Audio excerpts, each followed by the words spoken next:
Hi everyone, I am Engineer Chondi Paul. Show fantastic, important and informative update. Share the news of Dhaka Stock Exchange and Chittagong Stock Exchange stock market. Before beginning, like the video and subscribe the YouTube channel Stock Investor CK Paul. Stock market ঝুঁকিপূর্ণ নিউজের বুদ্ধিতে buy sell করবেন। Dhaka stock এক্সচেঞ্জের website হতে সংগৃহীত fantastic, important and informative update news এবং stock market analysis করে গুরুত্ব সহকারে আজকের ভিডিও সাজানো হয়েছে।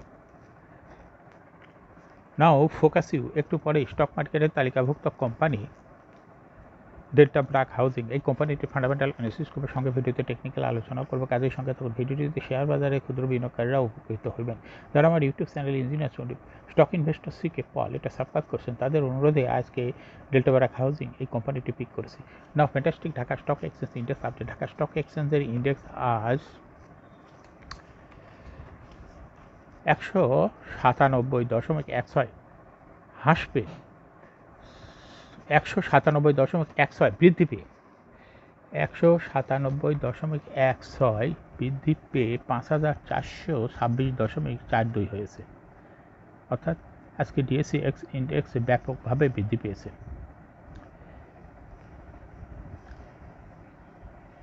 ডিএসসিতে আজ টাকার অঙ্কে 749.99 কোটি টাকার বেশি ট্রানজ্যাকশন হয়েছে। ডিএসসি এক্স ইন্ডেক্সের বলিঞ্জার ব্যান্ড মোমেন্টাম ইন্ডিকেটর, এই সঙ্গে MACD RSI volume momentum indicator দেখতে পাচ্ছেন। ডিএসসি এক্স ইন্ডেক্সের বলিঞ্জার ব্যান্ডে আজকে বুলিশ মোডে ট্রানজ্যাকশন হওয়ার কারণে বুলিশ গ্রিন কালার যে ক্যান্ডেলটি তৈরি হয়েছে এটা দেখতে পাচ্ছেন। MACDতে ব্লু লাইনটি রেড লাইনকে ক্রস করে নিচে নেমে গেছিল, আপনার মুখ ঘুরাই নিয়েছে রেড লাইনের দিকে। হিস্টোগ্রামও জিরো লাইনের নিচে নেগেটিভ ভলিউম ক্রিয়েট করেছে, RSI 40-র উপরে আছে। ডিএসসি 30 সূচক 75.71 বৃদ্ধি পেয়ে 1934.74 হয়েছে। ডিএসসি সরিয়া সূচক 32.76 বৃদ্ধি পেয়ে 1174.61 হয়েছে। না ফ্যান্টাস্টিক ইন্ডেক্স মুভার আজকে যে সমস্ত সেক্টর ইন্ডেক্সকে উপরের দিকে তোলার চেষ্টা করছে, তার মধ্যে প্রথমেই দেখা যাচ্ছে আজকে টেক্সটাইল সেক্টর চলে আসছে ফ্রন্ট লাইনে। এরপরে আসছে পর্যায়ক্রমে engineering sector, insurance sector, mutual fund sector, bank sector, pharmaceuticals and chemical sector, financial institution, fuel and power sector, food and allied sector, life insurance sector, IT sector, miscellaneous sector, paper and printing sector, tannery industries sector, cement sector, ceramic sector, telecommunication sector, travel and leisure sector, jute sector, and lastly service and real estate sector. আজকে মার্কেটে 329টি company share দর বৃদ্ধি পেয়েছে এবং 59টি company share দর হ্রাস পেয়েছে। 9টি company share দর অপরিবর্তিত ছিল। এই ছিল ট্রেড স্ট্যাটিস্টিক মার্কেটের। শেয়ার বাজারে আজ বড় হাসি হেসেছে সীমাহীন। ঢাকা স্টক এক্সচেঞ্জে আজ মঙ্গলবার প্রধান সূচক বেড়েছে 197 পয়েন্টের বেশি। গত 3 বছরের মধ্যে এটি শেয়ার বাজারের সর্বোচ্চ উত্থান। এদিন লেনদেনের ছিল প্রত্যাশার আলো। 2022 সালে 20 জানুয়ারি ডিএসসির প্রধান সূচক ছিল 7105 পয়েন্ট। এরপর থেকে শেয়ার বাজার থেমে থেমে পতনের সবল। ধারাবাহিক পতনে 2 বছর 7 মাসে ডিএসসি সূচক কমেছে 1679 পয়েন্ট। অথচ এর মধ্যে শেয়ার বাজারে নতুন আইপিও শেয়ার এসেছে 20টিরও বেশি, যেগুলোর মূলধন সূচকে যোগ হয়েছে। এই সময় বাজারে তারল্য সংকটের কারণে যতটা কমেছে তার চেয়ে বেশি কমেছে নিয়ন্ত্রণ সংস্থা অনিয়ম ও দুর্নীতির কারণে। ডিএসসিতে আজ 749.99 লাখ টাকার শেয়ার ও ইউনিট লেনদেন হয়েছে। আগের কার্যদিবসে লেনদেন হয়েছিল 207.83 লাখ টাকা মাত্র। আজ লেনদেনের বৃদ্ধির পরিমাণ ছিল প্রায় 3 গুণের বেশি। ডিএসসিতে আজ 397টি কোম্পানি শেয়ার ও ইউনিটে হাত বদল হয়েছে। লেনদেনে অংশ নেওয়া প্রতিষ্ঠানগুলোর মধ্যে দর বেড়েছে 328টির এবং এর বিপরীতে 59টির দর কমেছে এবং পাশাপাশি 9টি কোম্পানি শেয়ার দর ছিল অপরিবর্তিত। একদিনে বিনিয়োগকারীদের মূলধন ফিরেছে 18,000 কোটি টাকা। দীর্ঘদিন পর শেয়ার বাজারে বিনিয়োগকারী আজ মঙ্গলবার বড় উত্থান দেখেছে। এদিন প্রধান শেয়ার বাজার ঢাকা স্টক এক্সচেঞ্জের সূচক বেড়েছে 197 পয়েন্টের বেশি এবং বাজার মূলধন বেড়েছে 17,904 কোটি টাকার বেশি। আগের কর্মদিবসে ডিএসসির প্রধান সূচক ছিল 5,229 পয়েন্টে। আজ মঙ্গলবার লেনদেন শেষে ডিএসসির সূচক দাঁড়িয়েছে 5,426 পয়েন্টে। একদিনে সূচক বেড়েছে 197 পয়েন্ট। আগের কর্মদিবসে ডিএসসির বাজার মূলধন ছিল 6,45,444 কোটি টাকা। আজ দাঁড়িয়েছে 6,63,300 48 কোটি টাকা। একদিনে বাজার মূলধন বেড়েছে 17,904 কোটি টাকা। ব্লকে 5 কোম্পানির বড় লেনদেন। সপ্তাহের দ্বিতীয় কর্মদিবস মঙ্গলবার 6 আগস্ট ঢাকা স্টক এক্সচেঞ্জের ব্লক মার্কেটে 34টি কোম্পানি লেনদেনে অংশ নিয়েছে। এসব প্রতিষ্ঠানে মোট 15,81,24,000 টাকা শেয়ার লেনদেন হয়ে যায়।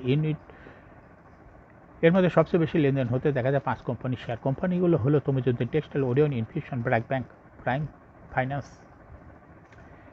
First mutual fund, Shahjibazar power company limited.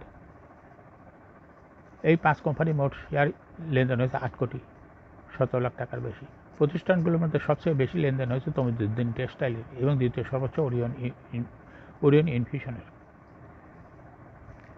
Block মার্কেটে গুরুত্বপূর্ণ বড় লেনদেন করা অন্য কোম্পানিগুলোর মধ্যে রয়েছে শাহজাবাজার পাওয়ার কোম্পানি লিমিটেড। এখন শেয়ার বাজারে তালিকাভুক্ত delta BRAC housing finance PLC এই কোম্পানিটির ফান্ডামেন্টাল অ্যানালিসিস করবে। সঙ্গে ভিডিওতে টেকনিক্যাল আলোচনা করবো। কাজের সঙ্গে তখন ডেল্টা ব্র্যাক হাউজিং পিএলসি এই কোম্পানিটির ট্রেডিং কোড হলো ডিবিএইচ। এই কোম্পানিটি মার্কেটে আজকে ক্লোজিং দর ছিল 33 টাকা 80 পয়সা। 52 সপ্তাহের মধ্যে ডেল্টা ব্র্যাক হাউজিং এই কোম্পানিটির সর্বনিম্ন দর ছিল 28 টাকা 70 পয়সা এবং 52 সপ্তাহের মধ্যে এই কোম্পানিটির সর্বোচ্চ দর উঠেছিল 56 টাকা 70 পয়সা। এই কোম্পানিটি ফিনান্সিয়াল ইনস্টিটিউশন সেক্টরের একটি কোম্পানি। এর অথরাইজ ক্যাপিটাল 4,000 কোটি টাকা। পেইড আপ ক্যাপিটাল 198.89 কোটি টাকা। রিজার্ভ রয়েছে এই কোম্পানিটির বিশাল পরিমাণ রিজার্ভ 663.45 কোটি টাকা রিজার্ভ রয়েছে এই কোম্পানিটি। অর্থাৎ পেইড আপ ক্যাপিটালের থেকে রিজার্ভের পরিমাণ অনেক বেশি। এই কোম্পানিটির ইয়ার এন্ড হল 31 December. Last AGM held on 16th May 2024 for the year ended 31st December 2023. এই কোম্পানিটির সর্বমোট শেয়ার সংখ্যা হলো 19,88,90,171টি শেয়ার রয়েছে সর্বমোট। এই কোম্পানিটি 2023 সালে 15% ক্যাশ ডিভিডেন্ড দিয়েছে বিনিয়োগকারীদের। Price earning ratio based on latest audited financial statement in the year 6 August 2024 PE ratio হলো মাত্র 6.83। Financial performance as per audited financial statement in the year 2019 সালে ইপিএস ছিল 8.04, 20 সালে 5.78, 21 সালে 5.89, 22 সালে 5.21 এবং 2023 সালে ইপিএস হয়েছে 4.95। অর্থাৎ ডিবিএইচ ডেল্টা ব্র্যাক হাউজিং এর ইপিএস এর গ্রোথ ক্রমান্বয়ে বৃদ্ধি পাচ্ছে, কিন্তু 2023 সালে অল্প একটু কমে গেছে। ডেল্টা ব্র্যাক হাউজিং এই কোম্পানিটির এনএভি পার শেয়ার 2019 সালে ছিল 43.36, 20 সালে 41.72, 21 সালে 40.87, 22 সালে 41.0 এবং 2023 সালে এনএভি পার শেয়ার হয়েছে 43.63। অর্থাৎ ডেল্টা ব্র্যাক হাউজিং এই কোম্পানিটির এনএভি পার শেয়ারের গ্রোথ ক্রমান্বয়ে বৃদ্ধি পাচ্ছে। প্রফিট ডেল্টা ব্র্যাক হাউজিং এই কোম্পানিটির প্রফিট 2019 সালে ছিল 107.699 কোটি টাকা। সেখান থেকে 2023 সালে প্রফিট হয়েছে 98.445 কোটি টাকা। অর্থাৎ এই 19 সালের তুলনায় 2023 সালে প্রফিট একটু কমে গেছে। এই কোম্পানিটির ডিভিডেন্ড ইল্ড হলো 2.65। ডেল্টা ব্র্যাক হাউজিং এই কোম্পানিটি শেয়ার বাজারে লিস্টিং হয় 2008 সালে। মার্কেট ক্যাটাগরি এ। শেয়ার হোল্ডিং পার্সেন্টেজ এখন 31 ডিসেম্বর 2023-তে স্পন্সর ডাইরেক্টরের কাছে ছিল 51.32%। শেয়ার গভর্নমেন্টের কাছে কোনো শেয়ার ছিল না। ইনস্টিটিউশনের কাছে ছিল 20.35% শেয়ার। ফরেনের কাছে ছিল 17.02%। পাবলিকের কাছে ছিল 11.31% share. Share holding percentage as on 30 June 2024 দেখা যাচ্ছে পাবলিক শেয়ার হোল্ডিং পার্সেন্টেজ কিছুটা বেড়ে হয়েছে 15.24% শেয়ার, কিন্তু ফরেনের শেয়ার হোল্ডিং পার্সেন্টেজ কিছুটা কমে হয়েছে 7.99%। আবার ইনস্টিটিউশনের শেয়ার হোল্ডিং পার্সেন্টেজও বেড়ে হয়েছে 25.45% শেয়ার। অর্থাৎ ফরেনের যে শেয়ারটা কমে গেছে সেটা ভাগ করে পাবলিক এবং ইনস্টিটিউশনের কাছে চলে গেছে। এই কোম্পানিটি শর্ট টার্ম লোনের কোনো তথ্য না, কিন্তু লং টার্ম লোন রয়েছে 935.846 কোটি টাকা। এখন ডেল্টা ব্র্যাক হাউজিং এই কোম্পানিটির টেকনিক্যাল অ্যানালিসিস করার জন্য বুলিঞ্জার ব্যান্ড মোমেন্টাম ইন্ডিকেটর এর সঙ্গে MACD RSI volume momentum indicator দেখতে পাচ্ছেন। বুলিঞ্জার ব্যান্ডে আপার ব্যান্ড এবং লোয়ার ব্যান্ড ভালো বৃদ্ধি পেয়েছে এবং সর্বশেষ বুলিঞ্জার ব্যান্ডে গ্রিন কালার যে ক্যান্ডেলটি তৈরি হয়েছে এটাও দেখতে পাচ্ছেন। এমএসিডিতে ব্লু লাইনটি রেড লাইনকে ক্রস করে একটু নিচে নেমে গেছে, হিস্টোগ্রামে জিরো লাইনের নিচেই নেগেটিভ ভলিউম ক্রিয়েট করেছে, RSI 40 নিচে আছে।